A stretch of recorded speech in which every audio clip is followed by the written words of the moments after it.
No todos moriremos, porque algunos santos estarán vivos cuando Cristo vuelva, pero todos seremos transformados.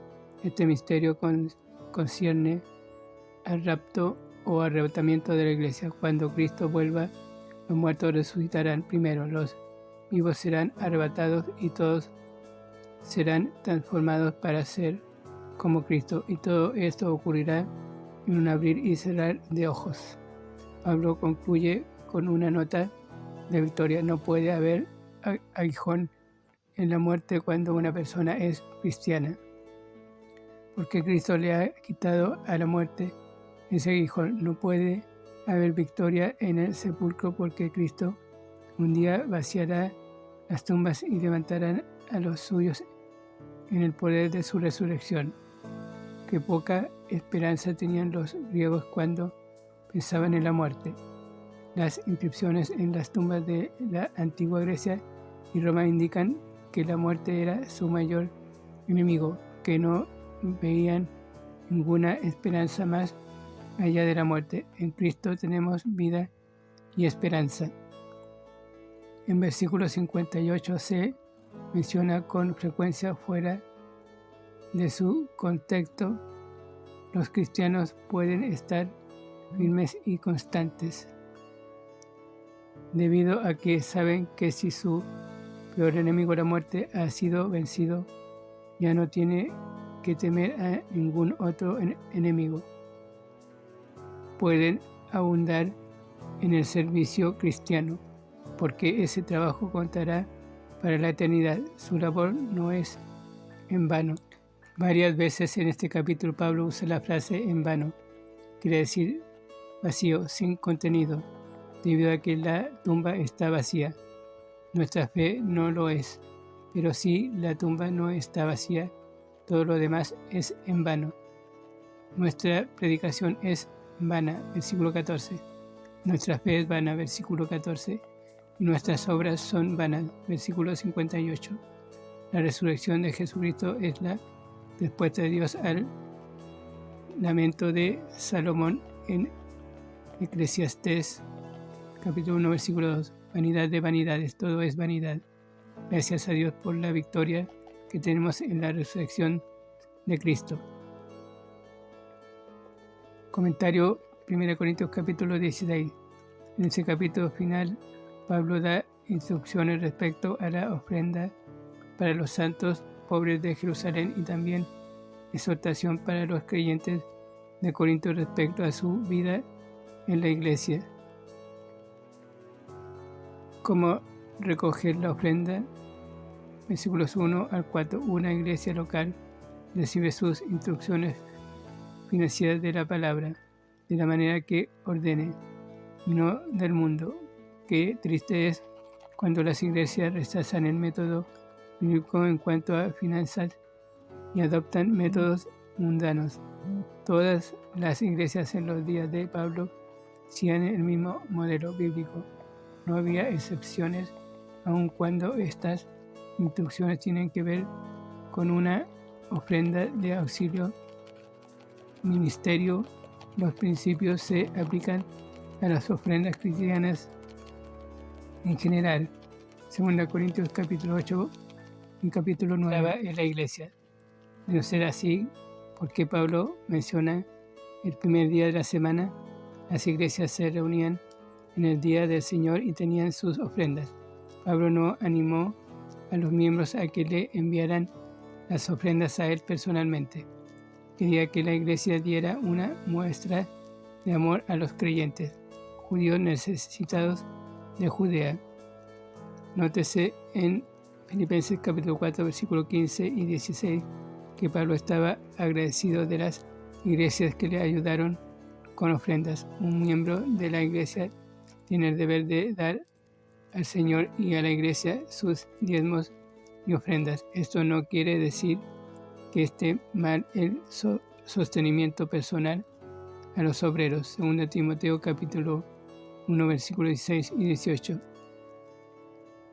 al 18, sino que dar a las personas no debe ocupar el lugar de nuestra fidelidad a la iglesia. La ofrenda era regular.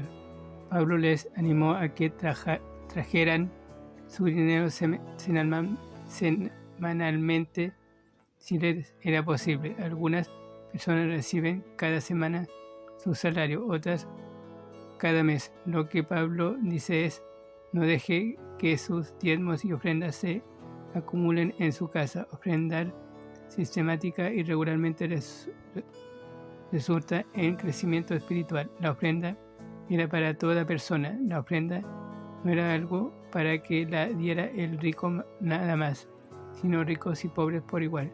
Es más, en 2 Corintios capítulo 8-9, Pablo nos dice que los santos pobres de Macedonia dieron de su pobreza abundantemente. Este es el modelo bíblico de ofrendar. El miembro de la iglesia que puede dar, pero que no lo hace con fidelidad, es un ladrón. Le roba a Dios. Malaquías capítulo 3, versículos 7-12. Le roba a otros cristianos, porque ellos pagan las cuentas mientras que él obtiene los beneficios. O más, se roba él mismo las bendiciones. La ofrenda era proporcional según haya prosperado. Versículo 2. El diezmo era la norma mínima para la ofrenda del Antiguo Testamento y no hay razón para que esta norma no debe aplicarse a los cristianos del Nuevo Testamento por igual. El diezmo se practicaba mucho antes de que se promulgara la ley. Génesis capítulo 14, versículo 20, capítulo 28, versículo 22, de modo que no se puede arguir de que el diezmo es una práctica legalista. La ofrenda se manejaba cuidadosamente. Pablo siempre fue muy cuidadoso respecto al mensaje del dinero. Quería que representantes elegidos por la iglesia le acompañaran para que nadie le acusara de apropiarse del dinero. Es correcto que una iglesia tenga un sistema financiero que incluya recibos y registros.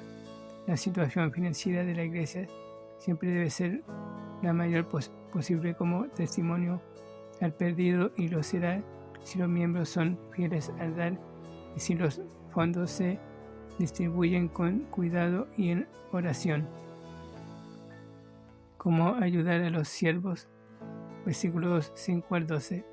Pablo delineó sus planes futuros confiando en que la iglesia desearía participar en su ministerio.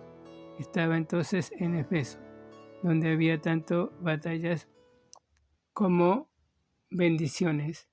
Pablo por fe miraba a las bendiciones, no a las batallas. Pablo quería entrañablemente al joven Timoteo, pero conocía su timidez y temor. Pablo animó a los santos a que lo recibieran y ayudaran por cuanto el joven estaba haciendo la obra de Dios. Nunca debemos menospreciar a un obrero porque no es otro apóstol Pablo. Apolos siguió a Pablo en Corinto. Hechos capítulo 18, versículo 24-28. Y los dos tuvieron buen compañerismo. Es maravilloso cuando un pastor que sucede a otro mantenga buena relación el uno con el otro. Tanto Pablo como Apolo estuvieron implicados en las divisiones de la iglesia. Capítulo 1, versículo 12. Pero fueron muy cuidadosos al mostrarse unánimes en la obra. Es importante que las iglesias reciban a los siervos del Señor y los traten bien. No es correcto que comparen a una persona con otra. Esta conducta es carnal. La enseñanza de las Escrituras es clara en este sentido. Si los siervos hacen la obra de Dios, debemos ayudarles tanto como sea posible. ¿Cómo fortalecer a la iglesia? Versículos 13-24. Las órdenes de Pablo en versículo 13 suenan como órdenes militares, sugiriendo que la iglesia es un ejército y debe actuar como tal.